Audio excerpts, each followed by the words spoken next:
मित्रांनो नमस्कार. मी डॉक्टर शैलेंद्र देवळणकर. मित्रांनो, आखातामधला संघर्षाने आता तिसऱ्या आठवड्यामध्ये प्रवेश केलेला आहे. हा संघर्ष थांबण्याची कोणत्या प्रकारची चिन्ह सध्या तरी दिसून येत नाही आहे. जगामध्ये ऑलरेडी एक युद्ध चालू आहे आणि ते युद्ध आहे रशिया आणि युक्रेनमधलं, जे साधारणतः 4 वर्षांपूर्वी सुरू झालं.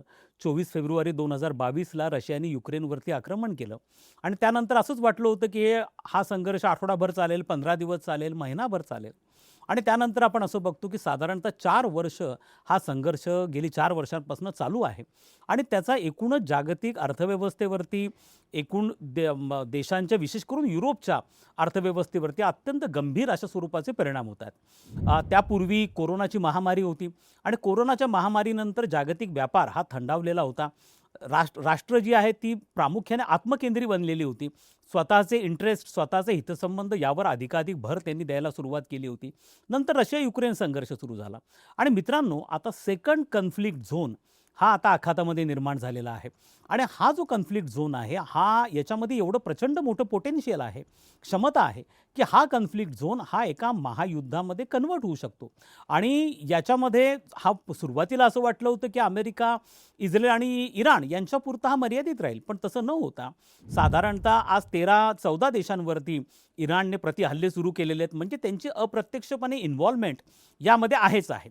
अर्थात याच्यानंतर आणखीन एक महत्त्वाचा कन्फ्लिक्ट झोन हा तयार होऊ लागला आहे आणि तो आहे आशिया प्रशांत क्षेत्रामध्ये.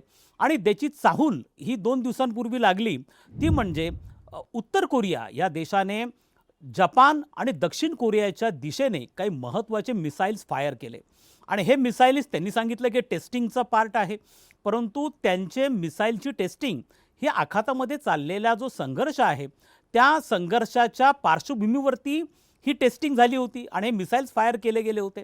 त्यामुळे एक मोठा कन्फ्लिक्ट झोन पुन्हा एकदा एक संघर्षाचा नवीन, ज्याला आपण म्हणतो किनार ज्याला म्हणू, हा आता आशिया प्रशांत क्षेत्रामध्ये सुरू होतं की काय, अशा प्रकारची परिस्थिती. आपण दक्षिण आशियाचा जर विचार केला तर आपल्या शेजारी पाकिस्तान आहे, पाकिस्तानच्या शेजारी अफगाणिस्तान आहे आणि आता पाकिस्तान आणि अफगाणिस्तान यांच्यामध्ये एक प्रकारचं युद्धच आहे. कारण पाकिस्तानच्या संरक्षण मंत्र्यांनी अधिकृतपणे आम्ही अफगाणिस्तानच्या विरुद्ध युद्ध करतो आहोत अशी घोषणाच केलेली आहे. त्यामुळे आज तुम्हाला साधारणतः 3 कन्फ्लिक्ट झोन, हे एक युरोपमध्ये रशिया युक्रेन युद्धाच्या स्वरूपाने, दुसरा आखातामध्ये इस्रायल, इराण आणि अमेरिकेच्या रूपाने, तिसरा आपल्या शेजारी दक्षिण आशियामध्ये अफगाणिस्तान आणि पाकिस्तानच्या, आणि आता चौथा उत्तर कोरिया, दक्षिण कोरिया, उत्तर कोरिया आणि जपान यांच्यामध्ये चौथा कन्फ्लिक्ट झोन हा तुम्हाला प्रामुख्याने निर्माण होताना दिसतो. आणि यामुळे या संघर्षाची व्याप्ती ही वाढताना दिसून येते आहे. हे सगळे संघर्ष आयसोलेशनमध्ये आपण यांना बघून चालणार नाही, तर हे ऑर्गॅनिकली एकमेकांशी लिंक्ड आहेत, हे पण आपल्याला विसरून चालणार नाही आहे. आणि त्यामुळे आता परिस्थिती खरंच असुरक्षित अशा प्रकारची बनलेली आहे. याच्यातनं जे 2026 आहे किंवा 2026-27 पुढचं जे वर्ष असेल, हे वर्ष हे अशांततेचं, हिंसेचं वर्ष असेल की काय, अशा प्रकारची परिस्थिती निर्माण झाली. अर्थात उत्तर कोरियाने जो 2 दिवसांपूर्वी किम जोंग, त्यांचे जे सर्वेसर्वा आहेत, तिथले हुकुमशहा आहेत, त्यांनी जो निर्णय घेतला आहे मिसाईल टेस्टिंगचा आणि जपानच्या दिशेने मिसाईल फायर करण्याचा, मित्रांनो हे लक्षात घ्या की त्याचा आणि आखातामधल्या संघर्षाचा काय संबंध आहे. तो संघर्ष असा मी सांगितलं की माझ्या काही मागच्या व्हिडिओजमध्ये पण मी तुम्हाला सांगितलं आहे की अमेरिकेने आपले जे मित्र देश आहेत, या मित्र देशांच्या संरक्षणासाठी विशेष करून एक एअर डिफेन्स सिस्टम, ज्याला थाड सिस्टम असं म्हणतात, जी अमेरिकेची अत्यंत, ज्याला आपण म्हणू स्टेट ऑफ आर्ट म्हणा किंवा अत्याधुनिक अशा स्वरूपाची यंत्रणा आहे आणि जी आकाशामधनं येणाऱ्या मिसाईल्सला आकाशामध्ये, म्हणजे साधारणतः 150 किलोमीटर वर आकाशामध्ये उद्ध्वस्त करू शकते अशा प्रकारची क्षमता असणारी जी अत्याधुनिक थाड मिसाईल सिस्टम आहे, ही थाड मिसाईल सिस्टम अमेरिकेने एकूण 6 जगभरामध्ये बसवलेल्या आहेत आपल्या मित्र देशांचं रक्षण करण्यासाठी. त्यामध्ये युरोपमध्ये आहे, आखातामध्ये आहे, जॉर्डनमध्ये आणि सौदी अरेबियामध्ये, आणि त्याचप्रमाणे जपान आणि दक्षिण कोरियामध्ये पण त्यांनी ही थाड सिस्टम केलेली आहे. का केली आहे? कारण उत्तर कोरियापासून जपान आणि दक्षिण कोरिया अमेरिकेचे मित्र देश आहेत आणि जपानचे आणि अमेरिकेचे संबंध तर अगदी खास जुने आहेत. म्हणजे ज्या वेळेला अमेरिकेने जपानवरती 2 अणुबॉम्ब टाकले होते दुसऱ्या महायुद्धामध्ये 1945ला हिरोशिमा आणि नागासाकीवरती, त्यानंतर तिथं पहिले लष्करी प्रशासन होतं, शासन होतं जपानमध्ये, लष्करी हुकुमशहा होता आणि मग नंतर ती लष्करी राजवट गेली आणि सगळी सत्तासूत्र अमेरिकेने आपल्या हातामध्ये घेतली. अमेरिकेच्या प्रभावानेच जपानची राज्यघटनाही लिहिली गेली, किंबहुना जपानची राज्यघटनाही अमेरिकेने लिहून दिली असं म्हटलं जातं. जपानच्या राज्यघटनेमध्ये कलम 9 टाकण्यात आलं की जपान भविष्यामध्ये कधीही आपल्या सैन्याचा विकास करणार नाही, लष्कराचा विकास करणार नाही. जपानमध्ये केवळ सेल्फ प्रोटेक्शन फोर्सेस असतील ज्या जपानचं रक्षण करतील, पण जपान कधीही परदेशामध्ये आपलं सैन्य पाठवणार नाही.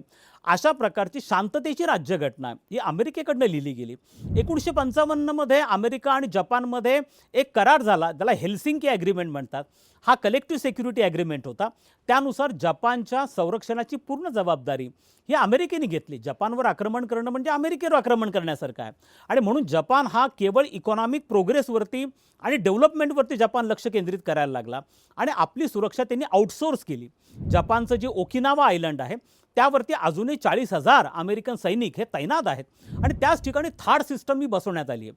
मात्र हा जो आखातातला संघर्ष आहे यामध्ये जी थार्ड सिस्टम होती त्यातली एक थार्ड सिस्टम उद्ध्वस्त करण्यामध्ये इराणला यश प्राप्त झालं आहे. दुसरं म्हणजे या थार्ड सिस्टममध्ये जे इंटरसेप्टर बॅलिस्टिक मिसाईल्स असतात की जे आकाशामध्ये शत्रू पक्षाच्या मिसाईलला पूर्णपणे न्यूट्रलाइज करतात, त्यांची संख्या मर्यादित आहे. हे लक्षात ठेवा की अमेरिकेकडे अशा 2 प्रकारच्या एअर डिफेन्स सिस्टम आहे. एक थार्ड सिस्टम आहे आणि दुसरं पॅट्रियट आहे.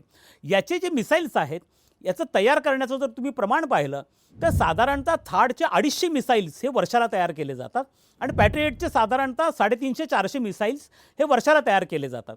त्यांचं प्रमाण हे अतिशय कमी आहे कंपेअर टू इराण. इराण फार मोठ्या प्रमाणावरती मिसाईलचं प्रोडक्शन करतो. अर्थात मुद्दा असा आहे की त्यामुळे अमेरिकेने काय केलं की जे आखातामध्ये त्यांना इंटरसेप्टर बॅलिस्टिक मिसाईल्स कमी पडायला लागले आणि ते कमी पडत असल्यामुळे त्यांनी दक्षिण कोरियावरनं काही इंटरसेप्टर बॅलिस्टिक मिसाईल हलवल्याच्या बातम्या आल्या आणि ह्या बातम्या आल्यानंतर जसं त्यांनी तिकडचे मिसाईल दक्षिण कोरियाचे हलवले तशा त्यांनी नॉर्थ कोरियाने दक्षिण कोरियाच्या दिशेने मोठं मिसाईल फायर केलं.